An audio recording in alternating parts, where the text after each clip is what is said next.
Another bulletin of World News on Press TV. Thank you very much for joining us. More on our top story now. The Quartet of the Middle East Peacemakers has met in Moscow. It has expressed deep concerns about the situation in the Gaza Strip. It has also condemned Israeli settlement plans, which have provoked tension in the region. Our correspondent Svetlana Korkina reports from the Quartet meeting. The Israelis and Palestinians should resume indirect negotiations, followed by face-to-face talks. The Middle East Quartet of Peacemakers issued a formal statement after a meeting in Moscow. The Quartet believes these negotiations should lead to a settlement negotiated between the parties within 24 months that ends the occupation, which began in 1967 and results in the emergence of an independent, democratic, and viable Palestinian state. Ban Ki-moon was joined by U.S. Secretary of State Hillary Clinton, Russian Foreign Minister Sergei Lavrov, EU Foreign Policy Chief Catherine Ashton, and the Quartet's Special Representative Tony Blair. The diplomats expressed concern at the humanitarian situation in Gaza. They recalled the international community doesn't recognize the annexation of East Jerusalem, Al-Quds, and condemned Israeli plans to build houses in the occupied city. The Quartet urges the government of Israel to freeze all settlement activity, including natural growth, dismantle outposts erected since March 2001, and to refrain from demolitions and evictions in East Jerusalem.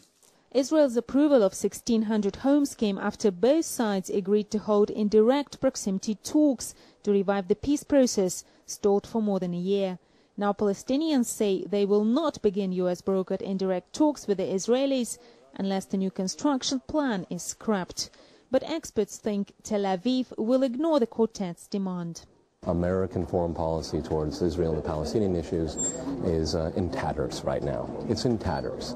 The Israelis have deeply embarrassed the Obama administration. Basically spit into Obama's face is what we've seen here. What this shows is that the United States doesn't have the power any longer to rein in its good ally, Israel. Peter Lavelle says Russia can play an important role by speaking to all the parties in the conflict. Can the Middle East Quartet exert political influence to bring Israelis and Palestinians back to the negotiating table? This remains to be seen, but experts doubt it'll happen in the near future. Hillary Clinton went on for talks with President Medvedev. They spoke about Iran and work on the arms reduction treaty. We are very encouraged by progress on a new START agreement. Our negotiating teams have reported that they have resolved all of the major issues, and there are some technical issues that remain, but we are on the brink of seeing a new agreement between the United States and Russia. The pact is key in the run-up to the Nuclear Security Summit, scheduled for mid-April in Washington, but the parties have given no date for signing so far. Svetlana Korkina, Press TV, Moscow. Well, we have breaking news coming in for you from Gaza. According to AFP, medics are saying that 11 people have been injured as Israeli aircraft have hit an airport in southern Gaza. Now, the airport has not been in function for a while now.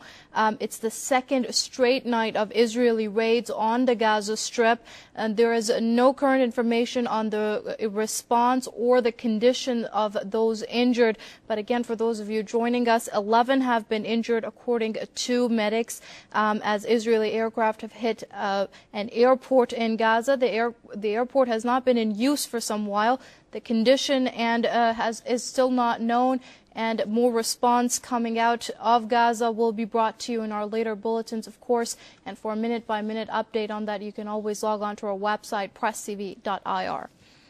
Well, moving on now. Fresh clashes have erupted between Israeli forces and Palestinian demonstrators in several areas in the West Bank and in Jerusalem Al-Quds.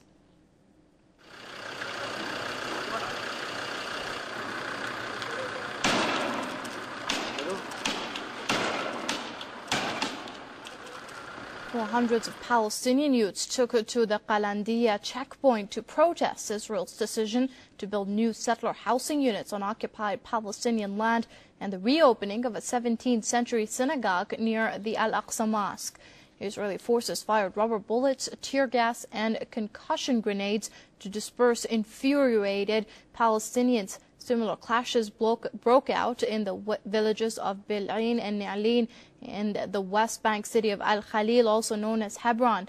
Also in Jerusalem, Al-Quds, tensions remain high as Israeli forces prevented men under the age of 50 from attending Friday prayers at the Al-Aqsa Mosque. Further clashes have been reported from the area where thousands of Israeli forces continue to remain on high alert in and around the city. Several Palestinians have been arrested.